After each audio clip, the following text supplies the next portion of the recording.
Welcome to Chamber Exchange, a TV show. My name is Tim Murray, President and CEO of the Worcester Regional Chamber of Commerce. And Chamber Exchange, a TV show, is an opportunity for us to bring on Chamber member guests and others in the community working on issues of economic development or just doing good things generally in central Massachusetts.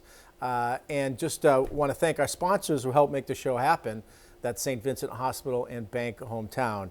And speaking of good news and economic development, I'm very happy to have with us on our first segment, Zach Dutton, who's the Executive Director of the Auxilium in Worcester. Zach, welcome. Thank you, Tim. Very happy to be here today. Yeah, so Zach, maybe we could talk, before we talk a little bit about some of your work in the community. You've taken on a new role, which is the Executive Director of the Auxilium, which is a new thing. You're not taking over an existing organization. Maybe for our viewers, you could give an overview of what the Auxilium is all about. Sure. Auxilium is an organization that's backed by Cliff Rucker and his family office, Rucker Investments, and it is all about supporting and empowering entrepreneurs in the region. We will have an innovation studio for early stage entrepreneurs who are figuring out what their business is, and then there will also be an accelerator program for companies that are further along and are looking to scale. Both of these programs come with investment dollars, which is really a huge thing that is important for Worcester. Yeah, and I want to get to that because that is really what is so unique about this particular situation with the Auxilium. But you know, for our viewers who may not be familiar with Cliff Rucker, Cliff and his family brought the Worcester Railers, brought professional hockey back to Worcester by making an investment for an expansion team, and I think we're in our 6th year now of professional hockey here in Worcester with pushing for the playoffs. Pushing for the playoffs as we speak, but have been awarded by the ECHL for I think 3 or 4 years in a row in terms of their community service of all the ECHL pro teams. Their community service year round has been recognition. But beyond his investment in the Railers, Cliff has made significant investments in the community. Fidelity Bank, Worcester Ice Center, the two brand new rinks in the brewery, Bay State Brewery, in the Canal District, which was even before Polar Park. His investments in downtown, Off the Rails, the Palladium, the summer concert. So he's had a huge catalytic effect in Worcester in terms of investment and economic development and bringing attention to Worcester. But his Rucker Investments and his family is going to do something that hasn't really happened here, and making investments in companies that show that they've got a really good idea and the entrepreneur's got the grit to take it to the next level. That's absolutely what he's doing. It's sort of the next step for him in the Worcester area is Auxilium, and it is supporting these entrepreneurs by investing in them, giving them the opportunity to focus and work on the business that they want to drive forward. And you know, we're really looking at some of the scalable business opportunities that could lead to venture financing or angel financing across all types of areas, from advanced manufacturing, tech, AI, some med tech.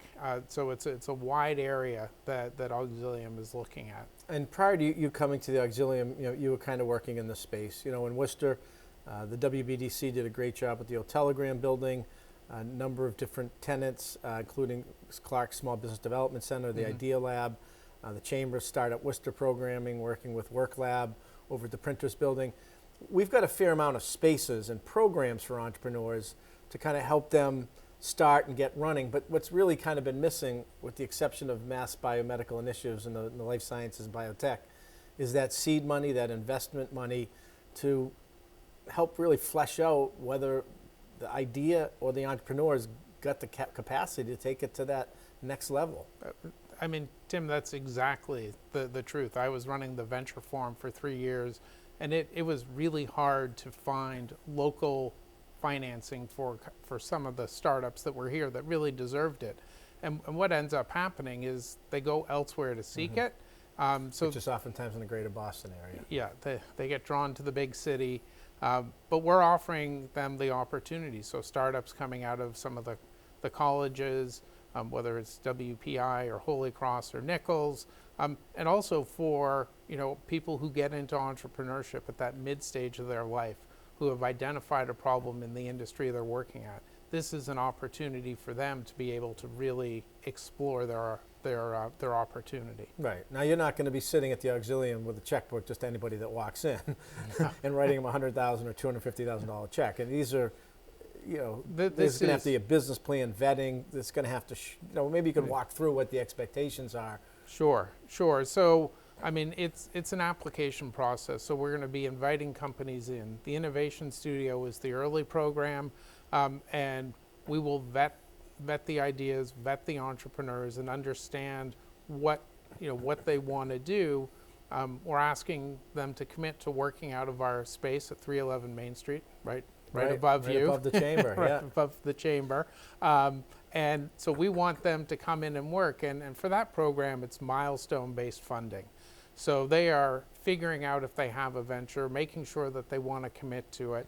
And funding will be released to them as they go through that process and sort of prove out their business model.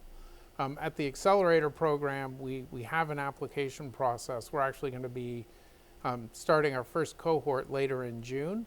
And it's an application process. We've had an innovation committee that has helped in screening and reviewing these opportunities.